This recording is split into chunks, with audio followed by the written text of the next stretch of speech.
मिथुन सागर नामक एक नगर में था एक मशहूर मिठाई की दुकान, किसान वाला मिठाई। दुकान का मालिक था प्रणवीर अग्रवाल।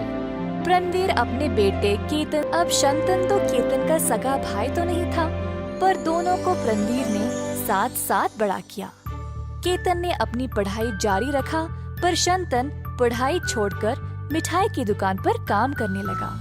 कुछ महीनों बाद केतन ने भी पढ़ाई छोड़ दी, क्योंकि वह अच्छे से पढ़ाई नहीं कर पाया। शंतन दुकान में ही काम कर रहा था और केतन ने बाकी पाठ्यक्रमों में जमा हो गया, जैसे कि मुक्केबाजी, घुड़सवारी, कराटे और बहुत कुछ। बहुत सालों तक केतन संघर्ष करता रहा, पर वह हर किसी में असफल रहा। इसी प्रकार कई साल गुजर गए और केतन किसी भी चीज में सफलता नहीं प्राप्त की। दूसरी ओर शंतन दुकान में काम करके स्वादिष्ट मिठाई बनाना सीख लिया। उसने बहुत मिठाई बेचा और किसान वाला मिठाई को और भी मशहूर बना दिया।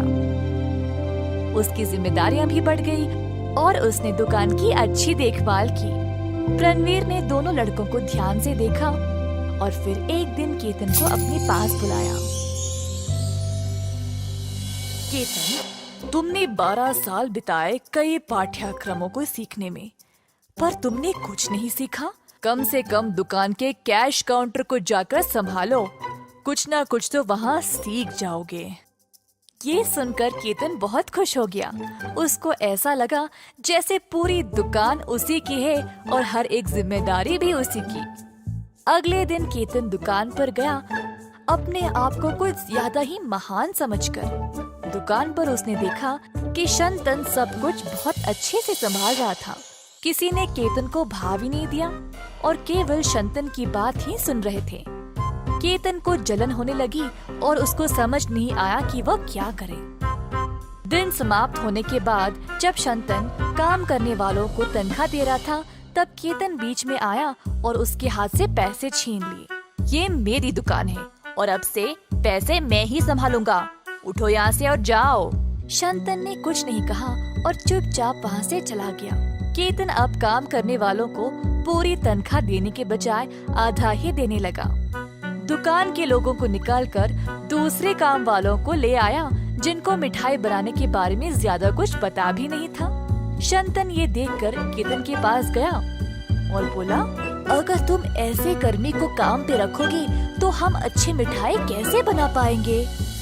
मुझे पता है मैं क्या कर रहा हूँ। अगर तुमको पसंद नहीं तो तुम इस दुकान को छोड़कर जा सकते हो। ये सुनकर शंतन दुकान जाना बंद कर दिया। जब प्रणवीर ने शंतन को घर पर ही देखा तो वो हैरान रह गया। प्रणवीर जानना चाहता था कि हुआ क्या, पर शंतन उसको कुछ नहीं बोल रहा था। अंत में प्रणवीर को पता चल ही गया कि उसकी दुकान पर हो क्या रहा था। प्रणवीर ने देखा कि उसका बेटा गलत रास्ते पर जा रहा था। सब लोग उसके बारे में बुरा बात कर रहे थे और प्रणवीर को ये बात अच्छी नहीं लगी। एक दिन प्रणवीर ने दोनों लड़कों को अपने पास बुलाया। प्रणवीर ने लड़कों से पूछा कि क्या हो रहा है। शंतन ने अपनी बात बोली, पर केतन अपनी गलती मान ही नहीं रहा था। प्रणवीर को पता था कि गलत कौन था। वो जानता था कि शंतन की वजह से ही दुकान का अच्छा नाम बना था।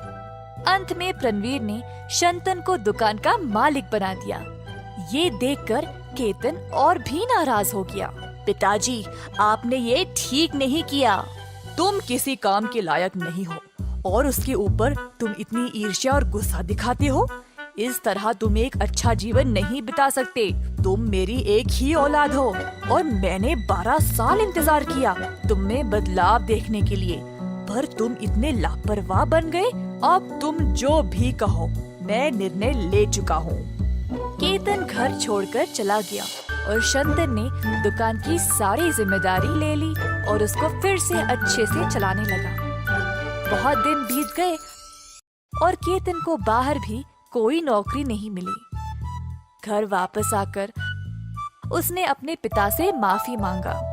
प्रणवीर ने केतन को माफ कर दिया और उसको शंतन का सहायक बनाया। कुछ ही समय बाद केतन ने शंतन से बहुत कुछ सीख लिया। दोनों भाइयों की तरह रहने लगे, एक दूसरे की सहायता करते हुए।